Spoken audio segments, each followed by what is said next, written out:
Aluma Capital, celebrating a decade of trust, investing in your future. Dit is tyd vir volgens grantbesprekings en Tanya de Ventebyker sluit volgens ons aan. Goeiemôre Tanya. Môre Jennifer en Pierre op hierdie Vrydag. Op hierdie Vrydag, ons is baie dankbaar vir die feit dat dit Vrydag is. En ek dink ook dankbaar vir die vonnisoplegging gister. 'n Vonnisoplegging vir die drie moordenaars in Jocelyn Smith, wat natuurlik wel nie moordenaars nie, skuldig bevind, want ons weet nog steeds nie waar Jocelyn is nie. Die burger wat gelei het vanoggend met 3 foto's van die 3 persone, die biologiese ma wat mens steeds jouself nie kan indink nie, en dan ook Jacqueline Apollos en Stefano van Ryn. En die hof wat gesê het geen versagtende omstandighede nie. Dat ook word al 3 se name op die register vir kinderoortreders of seksuele oortreders geplaas. Hulle word tot lewenslange tronkstraf gevonnis en hulle kan eers oor 25 jaar moontlik vir parol in aanmerking kom. Hulle moet eers 25 jaar in maksimum gevangenis uitdien. Hulle gaan in algemene selle aangehou word, nie in enkel selle nie. En die regter Nathan Erasmus wat gesê het dat daar is geen emosie getoon nie. En ek dink hy was veral ook hard op Kelly Smith, die ma. Die 2 oumas wat mekaar in die hof omhels het, vertroosting gesoek het. Aan die een kant natuurlik is dit 'n verskrikking. Dis verskriklik. Ek meen hier is 'n biologiese ma. Waar is die kind? En gaan sy ooit praat en sê waar die kind is of wat presies gebeur het? Dit is 'n absolute tragiese verhaal. Ook natuurlik 'n eerste keer dat so 'n hofsaak gebeur waar daar mensenhandel plaasvind waar die slagoffer nie meer daar is nie. So ons meeste dis nie 'n moord, hulle nie van 'n skuldig bevind nie. Want daar's nog nie bewyse daarvoor. Daar is nie bewyse. Daar's nie oorskot gevind nie. So dis mensenhandel lewenslank en dan nog 10 jaar vir ontvoering. Ja, en gewoonlik in die mensenhandelsake wat al voorgekom het, was dit slagoffers wat kon self getuig. Ja. Hierdie geval is dit nie so nie. En hy was ook hard want hy het gesê om oor die geen versagtende omstandighede uiteindelik gesê 2 van die beskuldiges kom uit redelike goeie huise. Hulle het uitgereik gereeld na Kelly toe om te sê ons kan jou help en beide hierdie 2 van hierdie wou nooit hulp aanvaar het nie. En die 3de beskuldige het hy gesê is gevaar vir die samelewing. Hy het ook gesê dat dwelmgebruik is nie 'n verskoning vir misdaad nie. En een van die slagoffers wie se pa ook as kind vermoor was, het gesê juis veronderstel om van beter te weet. Ja, dit is taaf, nee. Dit is, ek dink, vir my is dit net dat dit is verskriklik om te dink dat hierdie in so 'n gemeenskap, en ek dink dit het daai hele gemeenskap, ons hele land, maar daai hele gemeenskap geruk. Ja. En 'n mens hoor altyd van mensenhandel en meeste van die tyd is dit ver van jou af. Meeste van die tyd is jy verwyder van die situasie. Maar met die dekking wat die media hierdie storie gegee het, het gevoel asof hierdie gebeur op ons almal se voorstoep. En dit het reguit huis toe gebring. Verseker, absoluut. Dan die Reserwebank verlaag moontlik die rentekoerse. En die ekonome reken dat dit 'n goeie besluit is. So gister is die rentekoers met 25 basispunte verlaag deur ons gouverneur van die Reserwebank, Letsetsa Kganyago. Ek sukkel altyd met die naam. Ekonome wat sê dit is 'n goeie ding wat dit gebeur het, dit gaan help met inflasie. 'n 6de lid van die komitee wou selfs met 50 basispunte die rentekoers verlaag het. So hy het die bank se verwagting vir ekonomiese groei vir vanjaar is van 1,2% verlaag van 1,7% in Maart.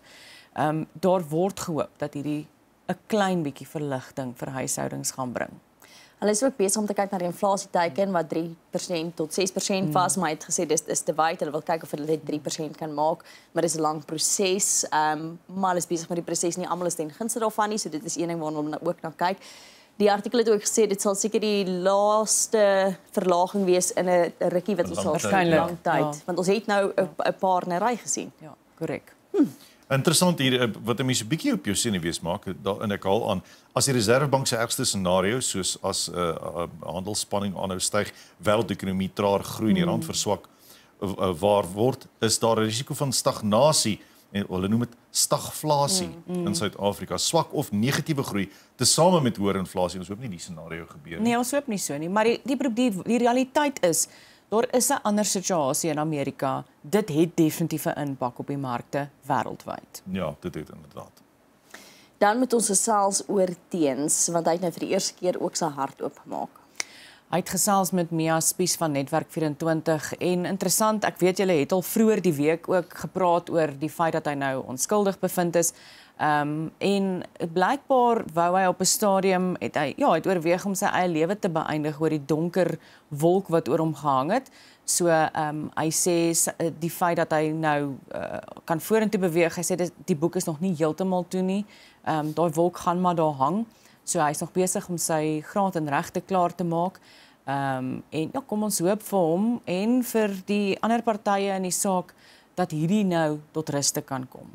Hy praat ook van die feit dat sy ma baie gesukkel het en dat sy ma hom moes vergewe en vir berading gaan en ek dink as so iets gebeur affekteer dit die hele gesin nie net een persoon nie en ook half die Weyer familie baie keer. Ek dink hy het aanvaar dat hy 'n fout gemaak het en hy het nog nooit gesê hy het nie 'n fout gemaak nie. Hy het ook al gesê hy wou jammer sê en hy steeds oop vir gesprekke. Hy wil nog steeds om 'n tafel gaan sit. Hy wil nog steeds om 'n tafel gaan sit. Ek dink die hele storie het seker 'n bietjie meer hand uitgeruk en ek dink dis wat hartseer is dat en ons het dit in die week ook gesê dat beide families se lewens al vir die laaste 2 jaar, 3 jaar in die kollig was en partykeer dink ek onnodig in die kollig was en rigting se trek is en verstaan dinge vir hulle gesê is en dit vernietig eintlik net twee families en eintlik 'n breër gemeenskap. Mense hart gaan uit aan almal betrokke. Want ek dink studentejare moet lekker jare wees. Ja. En ja, daarom ek glo in studentepret. Ek dink dat dalk moet ek weet nie, dalk moet ouers vir kinders sê, luister, dink net voor jy drink en doen. Jy weet daai ding wat mens vir klein kindertjies leer, stop dink doen. Die probleem is as jy gedrink het, sukkel 'n mens met stop dink doen. Jy stop nie, en jy dink nie. Nee, jy doen dit. Gister in die strate van Johannesburg het ek 2 keer byna my lewe verloor. Die swak toestande, gladde riool oor die paaie, gate. En tog is dit nou 'n metro waar die beheer van die metro wil belasting opstoot, wil allerlei koste en tariewe opstoot. Gister was dit met redelike teenkanting. Ja, kyk, Dada Morero, ons het al hieroor gepraat, die burgemeester van Johannesburg, dit is 'n koalisie regering. Dit sukkel soos die meeste ander koalisieregerings. Hy kry baie teenkanting.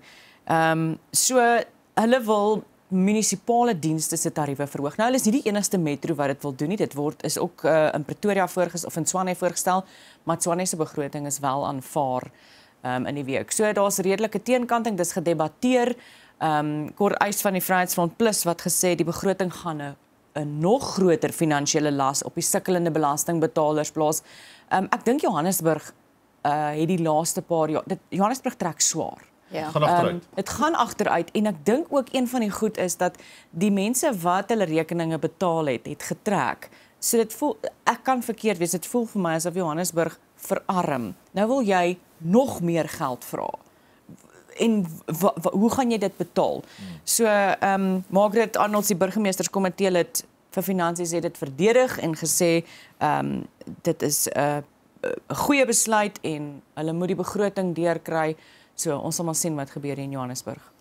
Ek dink die groot kommersie was eiendomsbelasting en dan praat ons van die feit dat baie keer het Johannesburg nie water nie, hulle het nie krag nie, daar's slaggate. So hoekom gaan ek nog belasting wil betaal as 'n eiendoms ek weet. En ons sien die verval van eiendom en veral in die middestad. Ons het gesien wat in Breestraat gebeur het. Daar is geen instandhouding nie en wat dan gebeur is geboue wat in mekaar sak, geboue wat totaal verlate is. So inderdaad, hoekom sal jy wel betaal? Ja, ek dink die groter vraag is eerder waar besnoei ons? Wat werk nie op hierdie stadium in die stad nie? Waar spandeer ons geld? Waar, jy weet, waaroor begroot ons? Waaroor begroot ons? Sny dan daar. Want daar's sekere dinge wat nie werk nie, daar's sekere departemente binne die munisipaliteit wat nie werk nie. Sekere mense moet begin paas staan vir die feit dat Johannesburg agteruit gaan. So waar begin ons daarvoor dat ons nog meer vra van eiendomseienaars? Ek dink net nie dit is heeltemal regverdig nie. Ek dink dit is wat meeste van hulle ook sal sê. Daar's klaar tariewe wat bykom, wat hulle gewillig is om te betaal. Soos meeste mense wat nou maar gaan ons moet dit nou maar seker betaal, maar waar trek jy die lyn tussen uitbuiting? Voel dit maar op hierdie stadium en ek seker die mense wat in Johannesburg bly sal ook dalk so voel. Uitbuiting want ons kry niks dienste nie. Dis hoekom meeste van hulle wat kan trek. Ja. Maar Jennifer, ek weet daar's 'n gesegde wat sê die beste stuurman staan aan wal. Maar dink jy nie ek en jy moet maar daar inspring nie? Asseblief. Ja, maar wat se kans? Maar ek gaan nou nie sê wat ek eintlik dink van Okay, goed. die metro. Ek gaan net sê gister het die direkteur-generaal gesê dat die feit dat munisipaliteite se audits nie slaag nie, stop by die burgemeester. Dis Maar dit al wat doen. ek gaan sê. Dit doen. Dan word Starlink klaar onwettig bedryf in Suid-Afrika? So kyk, UKASA ondersoek nou beweringe dat Starlink onwettig bedryf word in Suid-Afrika. Kyk, daar's mos baie streng regulasies vir indringerverbindings. Nee, internetverbindings.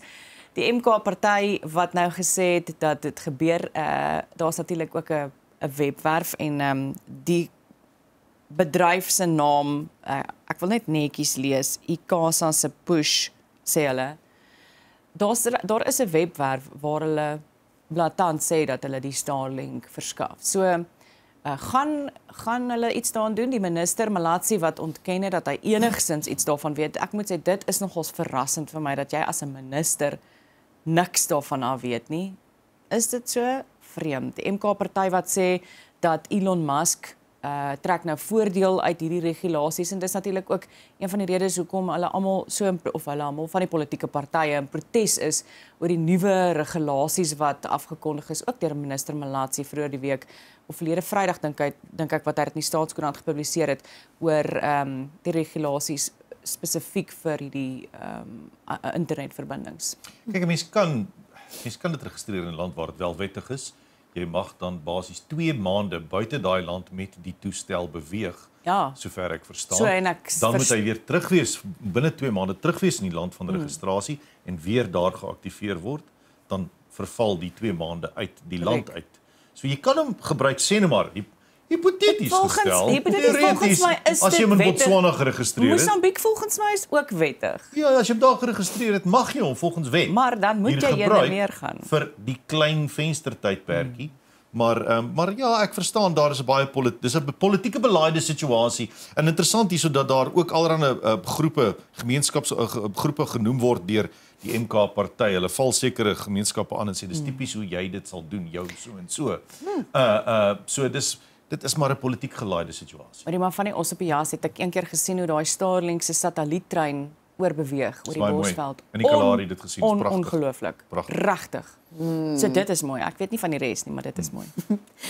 Tanya, ons tyd is eintlik verby. Wil jy in 30 sekondes gou praat oor Antjie Krog? Sy het 'n wonderlike ontvangs by die Vryfees in Bloemfontein gekry met haar boekbekendstelling. Nes haar ma wat destyds ook groot skare gehad het, moes hulle ekstra stoele inbring en die mense het baie lank in 'n ry gestaan. Haar boek natuurlik oor die verhouding tussen haar en haar ma.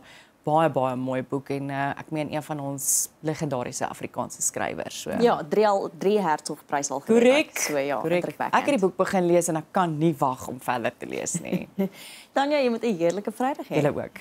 Dit is Tanya de Venter-Byker, bly skakel net hier na gaan ons voort. Aluma Capital, celebrating a decade of trust, investing in your future.